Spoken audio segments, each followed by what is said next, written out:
Замена сайлентблоков. Задние полурессоры Renault Premium.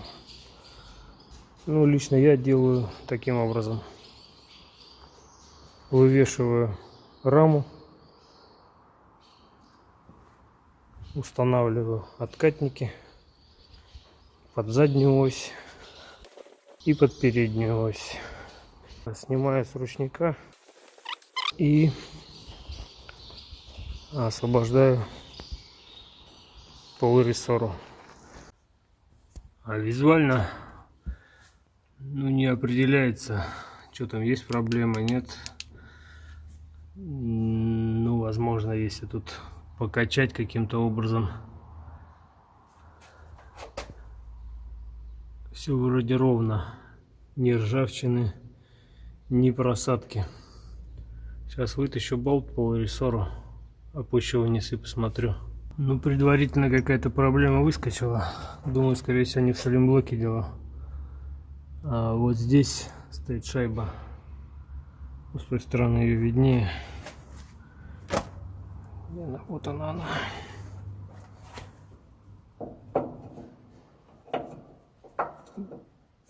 То есть при внедрении водитель жалуется на стук. Плюс вот здесь образовывается трещина, и она начинает расти. Сейчас я просто вниз опускаю. С ручника машина снята. Колеса остаются на месте. Потому что если вы не подложите, мост начинает убегать. Поэтому с ручника и откатники. В принципе, как и предполагалось, сайлентблоки живые. Сюда, скорее всего, я оставил родные. Проехали они, может быть, 1300.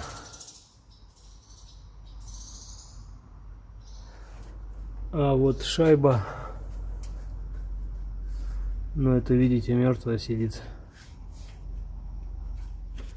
Здесь смененный сам кронштейн. А здесь кронштейн еще родной. Вот у меня есть новая шайба. И тут все печально. В принципе, сейчас подберу какую-нибудь обойму, оберну, дабы заполнить, полоску какую-нибудь сделаю. И тупо банально обварю. Опять-таки, вот эти родные реношные сайлентблоки. Вот я тут сжигал ведьм. И у меня остались такие вот обоймы. Видно, да? Даже обкруглять не надо. Можно обварить, обточить, но это все долго. Сейчас сделаю распил. Отпилю в меньший размер, оставлю запас под проплавку. И все. Даже новый не буду внедрять. Смысла нету. Сапог на издыхании. Что, децл не лезет, потому что разбита на эллипс. Села обойма как родная. Втулка немножко не в форме оказалась, жирноватой. Но при помощи болгарских упражнений и диет, в принципе, она почти заходит. Еще маленько подточу и затолкаю ее туда. Для матерых не будет какой-то информации, для тех, кто не знает. Вот видите, след остался. То есть он остался в двух местах. Вот здесь и вот здесь, где самая тонкая часть. Вставляете, подтачиваете, опять вставляете, опять след получаете и едете дальше.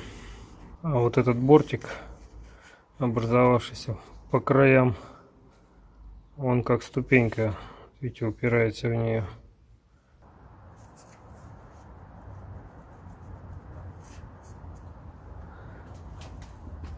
Остальное я сейчас додавлю прессом.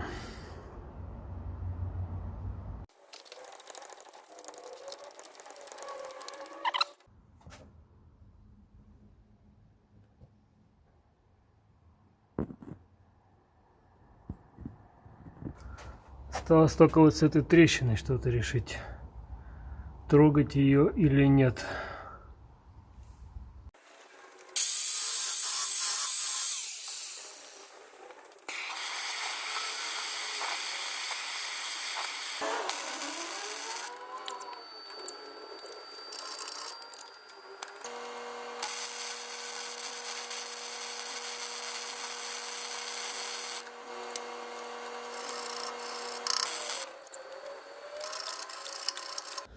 Я сейчас только что либо сэкономил, либо просрал примерно 60 тысяч.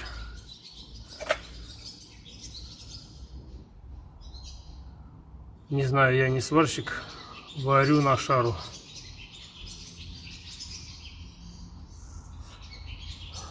Токи выставил вот такие.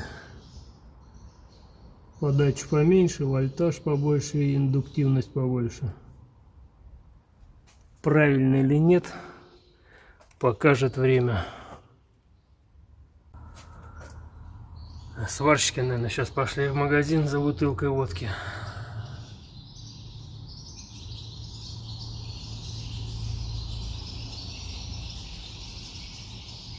Да, раковинки есть. Короче, что сделано, то сделано. Дорогостоящий опыт, как всегда, ляжет на плечи. Что, как говорится, поговорку никто не отменял. Поспешишь, людей насмешишь. А желание попасть быстрее домой приводит к тому, что ты забываешь, обдумав прежде, что сначала нужно опустить, затянуть, а потом проваривать. Нет же, мы сначала провариваем, потом вспоминаем о том, что нужно было затянуть. Шайба должна сесть глубже вовнутрь, поэтому любовь с болгаркой мне обеспечена. Ну, заодно и посмотрю, как это все дело проварилось.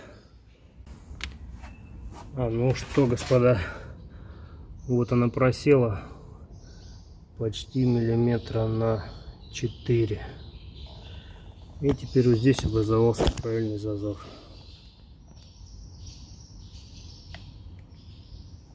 Косяк, но это опыт. Заодно проверил, вот смотрите, дырявый сварщик на вытянутой руке, в принципе, все проваривается обыкновенной проволокой, полуавтоматом.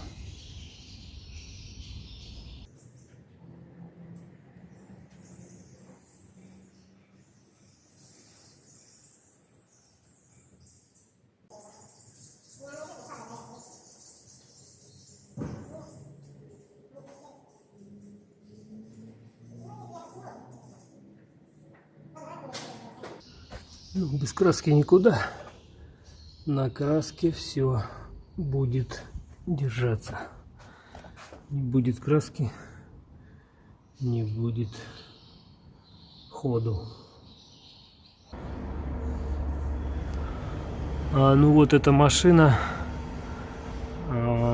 которую я делал, съездила в рейс, откаталась месяц примерно. Это 1009, наверное, он проехал. Я сильно переживал. Ну вот видно, что трещины нет, да?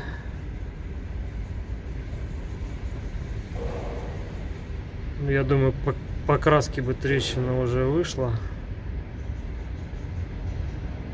Ничего пока не лопнуло.